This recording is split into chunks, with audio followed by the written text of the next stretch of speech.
Ana sa 300 ka mga atleta nga gikan sa nagadayang lugar sa nasod ang magtigi alang sa National Weightlifting Competition nga ipaygayon sa General Santos City.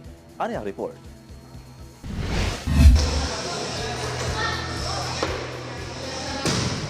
Mapa lalaki man o babae nga atleta, walay puas nga nag-ensayo alang sa dulang weightlifting dinhi sa usa ka covered court sa usa ka tungaan sa Barangay Dadyangas North, General Santos City. Nakatakda man gud silang magtigi sa National Weightlifting Competition nga ipaygayon sa mismong syudad sugod June 5 hangtod June 12 ning tuiga.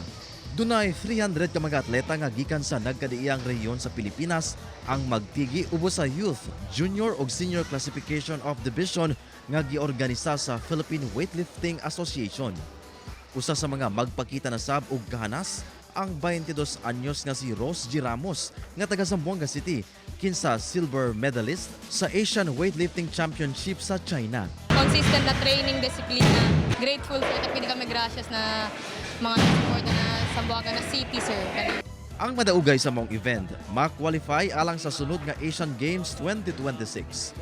Isip host sa event, usa sa gitutukan sa Gensan LGU ang pag-provide og billeting area sa mga atleta nga hagit kanila karon ilabi pa nga paablihay na ang klase. Hinuon, nakigalayon na sila sa DepEd kalabot ni ini. Nagkataon lang jud siya nga opening sa klase. So ang DepEd po is very strict kasi nga murag i-implement na nila ang trimester na program. So ang monitoring sa national is very strict. Kaya medyo dili po nila mapahulam ilahang mga schools kasi nga naga-ready po sila for the monitoring sa national, DepEd national. Kauban si Gary Balantayog, Bong Vicencio, Efren Mamak, One Mindanao.